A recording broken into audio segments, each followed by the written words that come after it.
like I'm supposed to do every week because one of the things that I valued as a child with the grandmother that I grew up with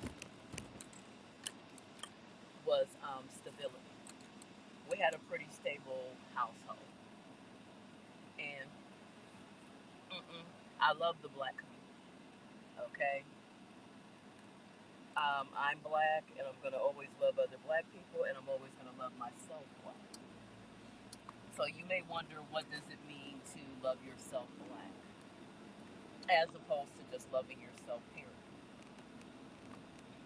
It means loving those things about you that come with being black that are unique to your culture, and to your community.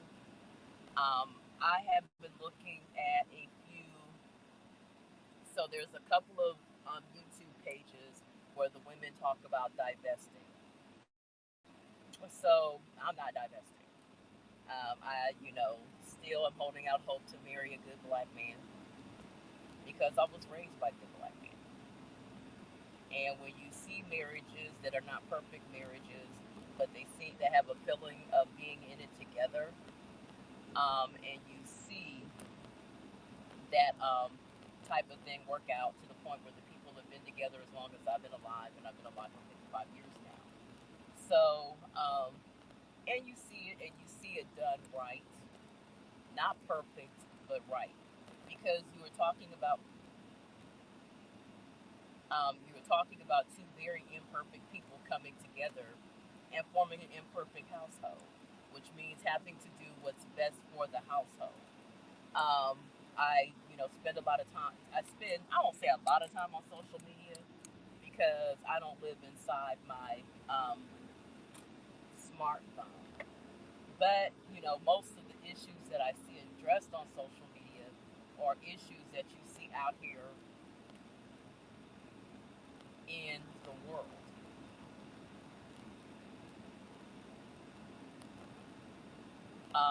Period.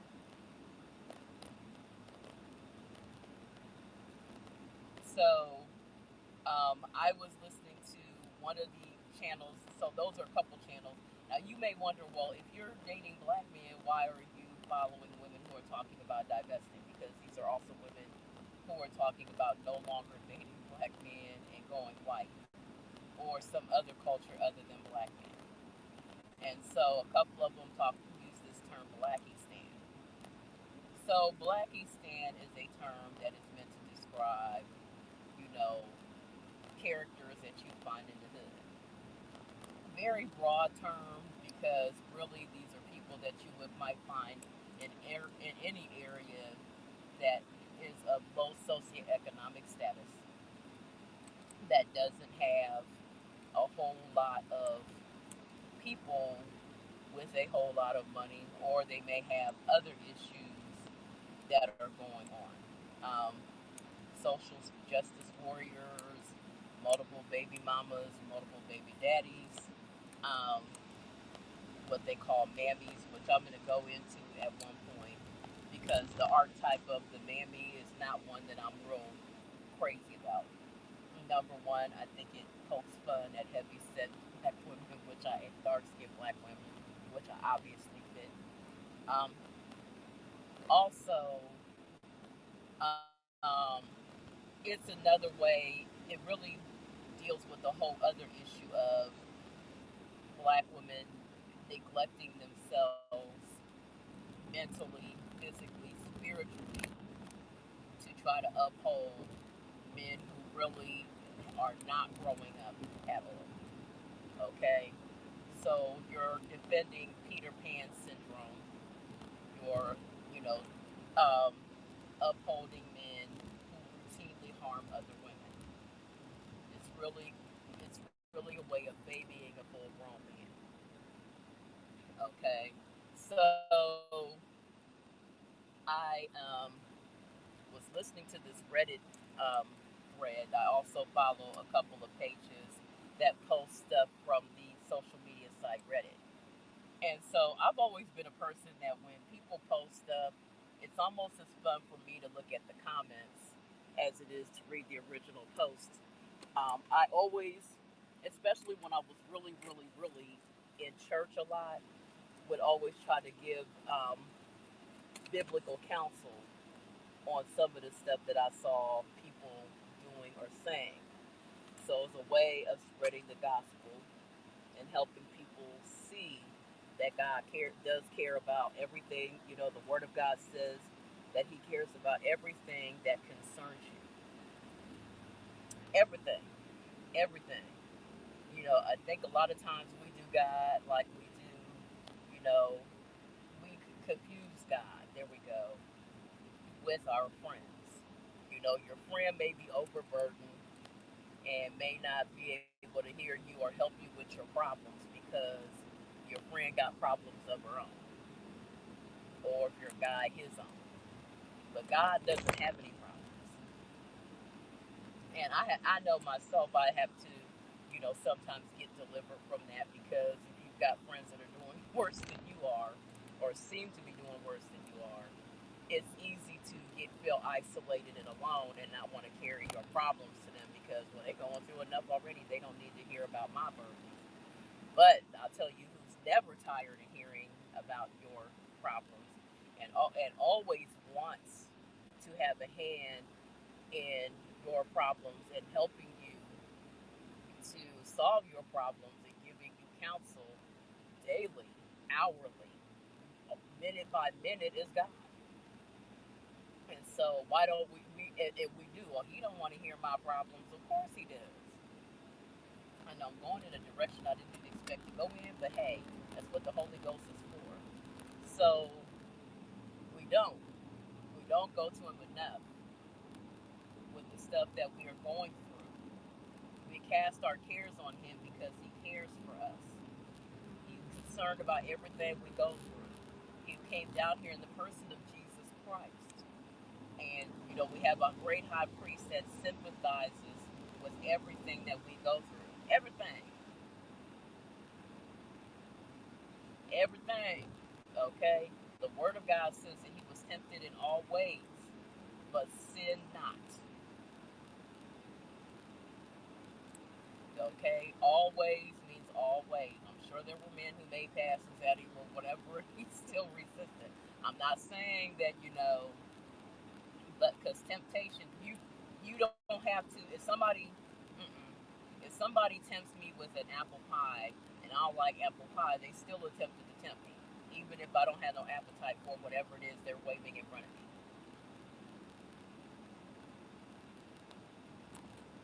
Okay, if I'm married and another man comes on to me and I'm faithful to my husband, faithful to my fiance, it doesn't mean that they didn't try it. Satan doesn't know you individually. God does. The Word of God says that the very hairs on your head are numbered. So He knows you intimately. He knows what you have need of before you even ask. Okay? You know, all my 5 years with my face in my Bible have helped me a lot, especially through some recent stuff that I have gone through with a particular denomination. Okay? So, anyway, back to um, the whole Reddit thing. So, I like, you know, I wouldn't say perverse, but I tend to like to look at the comment sections because sometimes people make comments that make me laugh. Okay, it's the equivalent of people watching. And so they were talking about what mistakes do parents make when raising children. Um, and I heard a lot of stuff, and I was like, yeah, I agree with that. Yeah, I agree with that. Um, I it prompted me to have a little thought journey of my own because I thought about my sides of the family, and so I was saying, you know, even though I got on okay, I always felt a little more protected with love. My mama's side, I know a lot of y'all follow me to me. That's not where I'm going on that. But I always felt, I remember watching Divorce Court one time, and so Judge Lynn told her when she had it because I haven't watched it since Judge Faith has had it. So she talked about disassembled communities. church that I came out of felt like one of those communities. No respect for other people's marital boundaries. Um, and usually that is evidenced by the men having several different baby mamas, or what they call project twins. The women feeling like they got to compete with other women for the attention of one man, which I've always thought was so stupid, and still think it's stupid. Okay, constantly into it with other women over a man. You can't leave nothing sitting out on your front porch without somebody trying to snatch it. Um, and just all kind of other stuff that will fall under what some of the divestors call blackisting. Now, I personally, like I said, am not divesting. I'm black and staying black and staying loving other black people. Does that mean that I am shunning having white friends? Nope. And if a white person really is my friend, I wouldn't need to divest. Okay? Because you're not asking no white person to divest from being white. Okay? So this is what I'm saying. You have to be careful when you label your own people and different other stuff. You have to be careful. So, I was, I had these thoughts swirling because I told you Friday seems to be that day for me where there's a lot of inspiration. And I'm like, you know what? I need to go ahead, and this is the way I'll present what I'm doing on Friday. Since Friday seems to be a day where my brain opens a bit more, then that'll be the day that I will advise and do my updates. So, as many of you may know, if you follow the verses at all, and you follow any of my social medias, Fat Joe and Ja Rule have a verses coming up, and I will be dedicating a podcast to that. I'm going to try to get that completed over the weekend. No, I'm going to do it. I'm gonna get that done over the weekend so that I can, because these are two giants in the world of hip hop. I thought about how far back I go with hip hop. So how far back do you go? And so whenever they post, I always feel ancient though when people post on Facebook and ask how far back do you go, and I go, the Sugar Hill Gang, Rapper's Delight. Well, how far back do you go with women in hip hop? I go all the way back to Sequence, Angie singer and R&B Angie Stone's old rap group. Sequence had a song called "Funk You Right on Up," and it was a rap song, really good song. And I didn't know until recently that Angie B in Sequence is actually Angie Stone.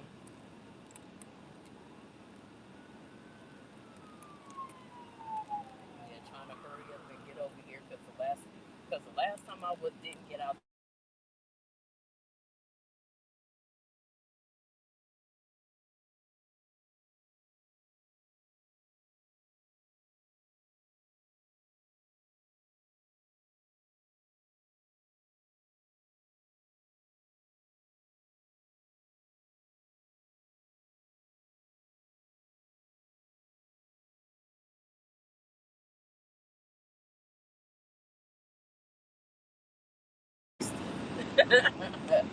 And unfortunately, unlike other people, you really can't tell the police that you're not interested because they don't care. So, anyway, but I go all the way back to Sequence. So, Sequence was like the first girl rap group, and I really honestly believe that they are the reason we have Salt and Pepper, the reason we have Queen Latifah, the reason we have MC Light, the reason we have a lot of the pioneers, the other trailblazers that we have, Lil Kim, is because of Sequence. Because I'm sure, you know, when rock, what, yeah, and the ones that I'm talking about right now are old, but even the new ones that we have right now, like, let me see, Megan Thee Stallion, Cardi B, and different ones that we have now can attribute a little bit of their success to sequence. If you ever, I was sitting up last night and I was listening to a whole lot of old music. I'm starting to become like my mother, my uncle, setting up, listening to old music and going, wow. But a lot of the sampling that you hear in a lot of rap music, I'm like, oh yeah, that's so and so. And so I was listening to Nelly's Hot in Here, and I went back and played Chuck Brown's Bustin' Loose. That's where he got the music for Hot in Here. So I go way back. So one of the reasons why I, as a black person, why hip hop is kind of special to me is because it's like a baby that you watch be born, and now you look and that baby is like 40 some years old and everything, but you remember when that baby was a baby. You remember watching that baby come into the world almost. So I'm a day oneer, and I feel good about the fact that many of the artists that I was there when the first popular single um, made the charts, and they're still around. I'm like,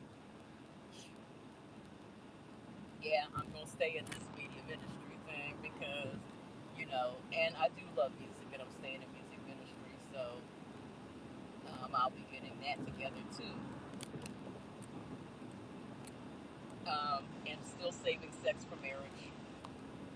So today maybe it sound a little rambly, but that's okay. It's my platform. It's my media.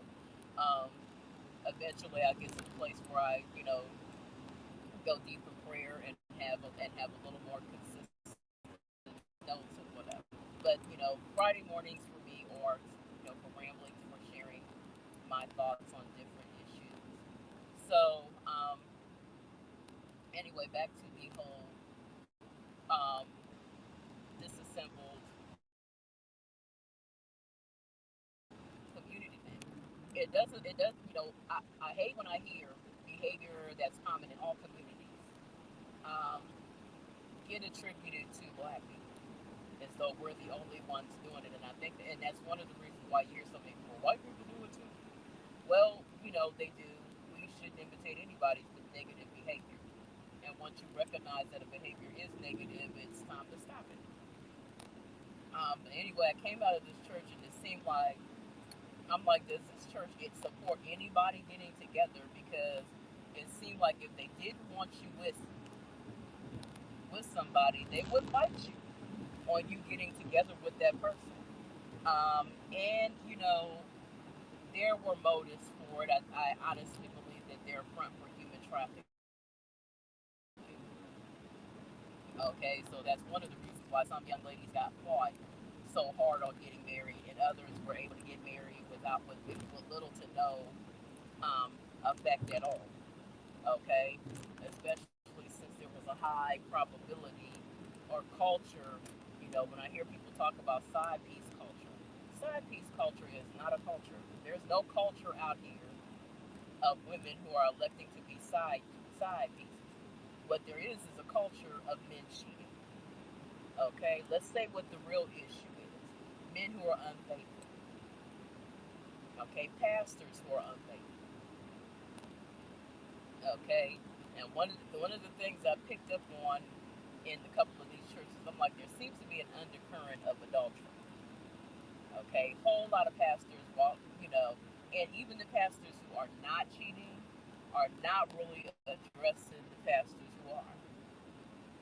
Okay, and don't have a problem helping a pastor corral a piece that isn't interested in being a side piece. Okay, so that's also part of disassembled community. Not respecting other people's boundaries. Let me say this: as a woman, you are allowed to date who you want. You're also allowed to not date who you don't want. Okay? It is perfectly okay for a woman to say yes to one man and say no to another and not be ridiculed. Okay, not be ridiculed, not be, you know, pressed, not be. I had to stop following another blogger because she increasingly kept pushing this narrative of what they call a protest. And first of all men ain't doing it. You know, we need to put attributing behavior to all men because it's really another way of trying to get you as a woman to put up with behavior by stating that it's all men. And it's, you know, saying that all men do it is another way of trying to get you to resign yourself to, just like saying all men cheat was another way of trying to get you to be okay with being cheated on because all men do it. All men don't. Okay, all men don't create side pieces or side babies. All men are not doing it, and all men are not hoe testing.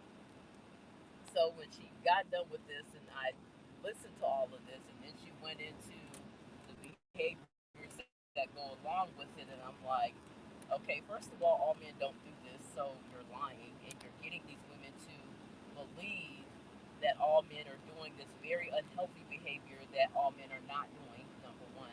Number two, you're saying that it is okay for a man to coerce a woman sexually if she doesn't meet certain guidelines. Now, one thing that I've consistently said to all women everywhere is that you do not have to earn. You do not have to earn what someone should not be doing to you. If a person should not be coercing you or pressing you,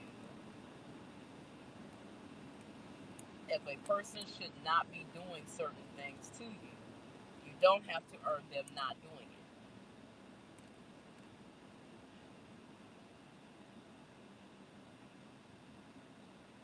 If you do not have to earn certain types of behavior, if a person should not be doing certain types of behavior, you don't have to earn them not doing it.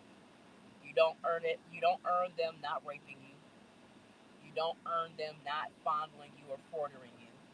You don't earn them not doing certain things to you by dressing right, okay? Because it's really respectability politicking, but only between men and women. And then when you add racial ethnicity to it, it becomes even more muddy because then you have white men trying to make women of color earn a whole lot of behavior that they don't do to white women.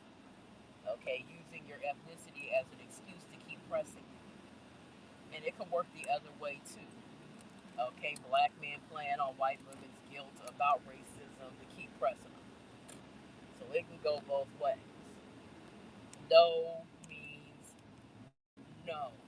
No matter how bad your childhood was, no matter how hard you had it as a young man, you are not entitled to sex from any woman that does not want to have sex with you. Okay? We have to get out of this thing of making women feel unreasonable because they're saying they're true, not interested, or not interested in this particular guy. Maybe it ain't my season. Maybe I just don't like. Maybe I think he has ugly feet. I don't know. But we need to get out of this thing of shaming girls, and it starts when they're children, making them hug people they don't feel like hugging. Okay, making the making them put up with a whole lot of abuse from their older brothers or their older siblings or whatever. Favoring boys over girls when they're growing up, allowing boys to have more freedom to explore than we do girls. Um, Saying certain behavior isn't ladylike as an excuse to curtail our girls and stop them from being adventurous and having a sense of adventure. One of the games I used to play with my grandson ever since he's been in the earth is say I'll say we're going on an adventure, and the adventure might be me carrying him upstairs to the bedrooms or whatever, so he can play upstairs. But he just it's something that gets him ready to go to wherever we're going by saying we're going on an adventure. So it gives him a sense of adventure. or if we're going, if I'm getting him ready to go to pick up my mother so we can take him to home, I'll say we're going on an adventure, and he just gets a kick out of me saying we're going on an adventure. And so my daughter had me laughing. She says, "Now you got him saying you sitting here saying we going on an adventure, so he expect to be dazzled every time he goes somewhere." I'm like, but I mean that doesn't mean don't give him any boundaries and don't watch him and leave him unsupervised so some crazy person can harm him. But it's a way of making even the most routine thing more fun. So one of my things with him is we're going on an adventure, and so I think that I think that girls should be allowed that same sense of adventure, that sense of learning. In children, it's an adventure. If you've ever watched the show Rugrats, and they could take any little mundane thing and turn it into an adventure because it's all an adventure to them because they're toddlers.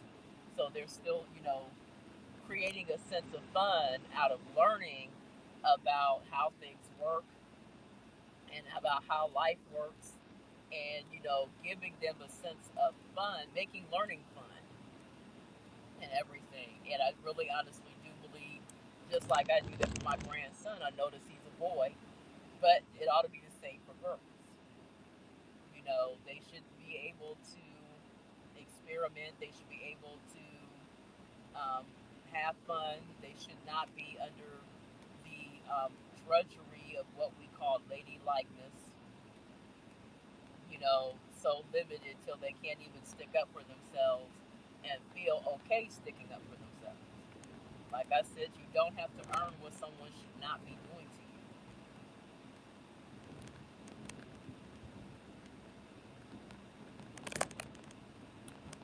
You don't have to earn what someone should not be doing to you. You don't have to pass a test for a guy not to fondle you or not to do bad things to you. So um, there's that topic there. So I had to stop following because it became a turn on. First of all, I don't like hearing that, if somebody's pressing you or pressuring you, that somehow you brought it on yourself. But then we don't even want to address with men when they actually do bring certain behaviors onto themselves. You don't want to even hold them responsible when they are, but now everything is women's responsibility, even the stuff that men do that is really their own responsibility and the own stuff that they shouldn't be doing. So I just think that's crazy. So anyway, the divestors I follow because they have some interesting takes on some of the attitudes that black women have to hear coming from the men who share our skin colors sometimes. Because many times there's a lot of, um, I think, just men, period.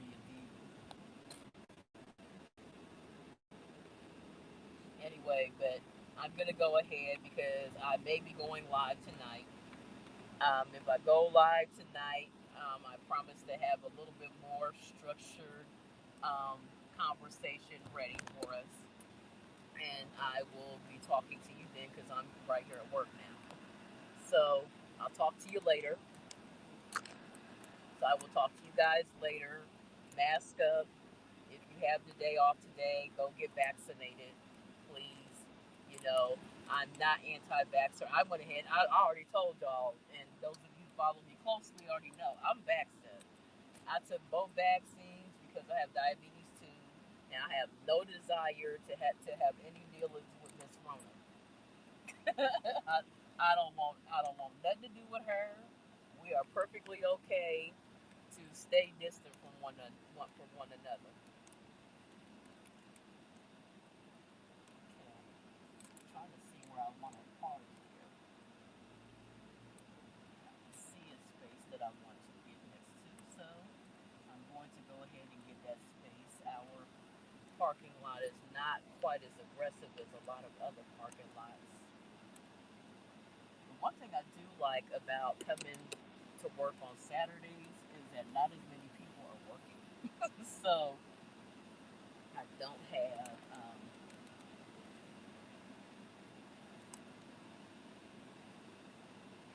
as much driving around that I got to do in order to find a space. Which, as you can see, I'm not having to do too much to get into this space. So I will see you all later on tonight. I'm still trying to figure out a way to be able to play music during a live, like I've seen some of these young folks doing. If I could do it, then I'm gonna do it and everything.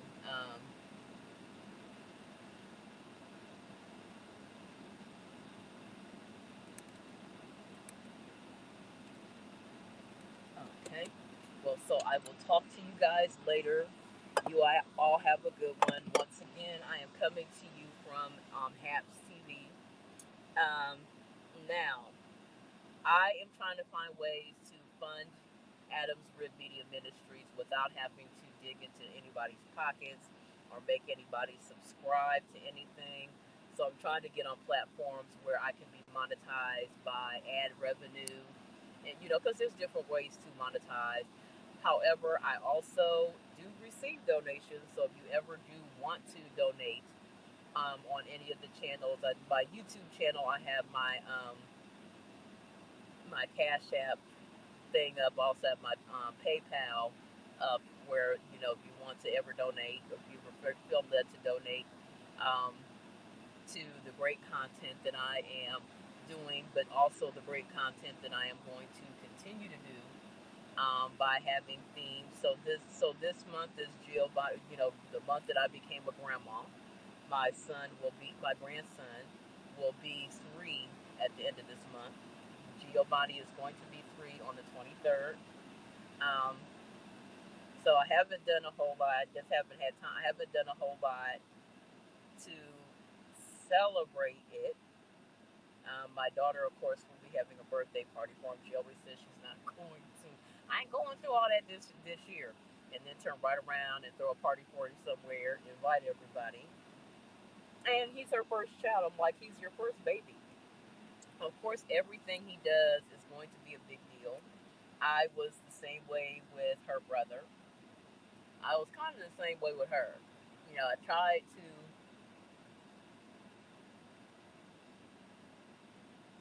I tried to do as much as I could. I wasn't quite as economically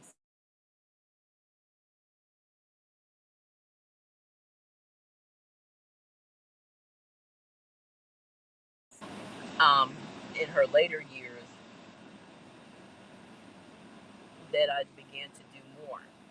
And so I explained to her, I'm like, he's your first baby, so everything he does is going to be special, and there's nothing wrong with that. A kid cannot have. I'm Because I'm from a large extended family.